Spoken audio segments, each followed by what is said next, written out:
Dear Wildcard, we have a serious issue at hand that still to this day has had no fix.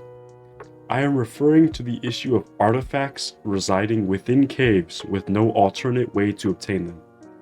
In theory, on a PvP server, this should bring out a great battle dynamic wherein those who hold the artifacts hold a power position that leaves the other tribes with no choice but to attack the tribes in the caves to obtain the artifacts themselves.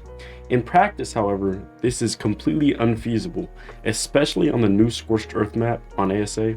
The caves are far too strong, and regardless of if there are tribe limits or not, it is often the case that alliances form between those who control the caves, leaving a crazy power dynamic between those who are in the caves and those who are not.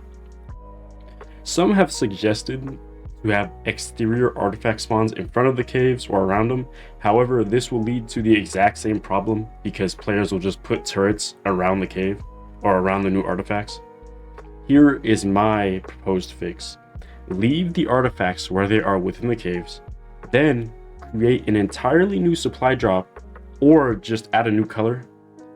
For example, black or pink, something that isn't already a color for a drop, where the loot table for this drop is derived from the artifacts required for that map's boss, and will guaranteed spawn one or more of those artifacts each time.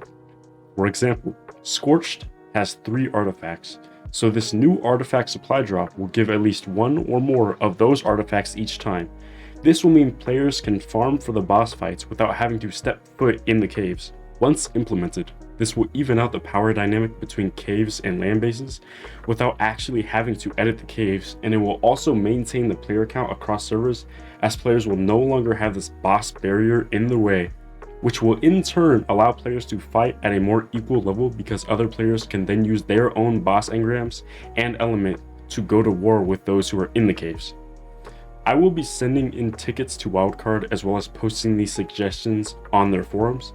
Anybody listening to this, please provide your input on the matter in the comments down below, and also do your part as a player of this game to spread this video and message around so that we can fix this major issue and make the game better for everyone.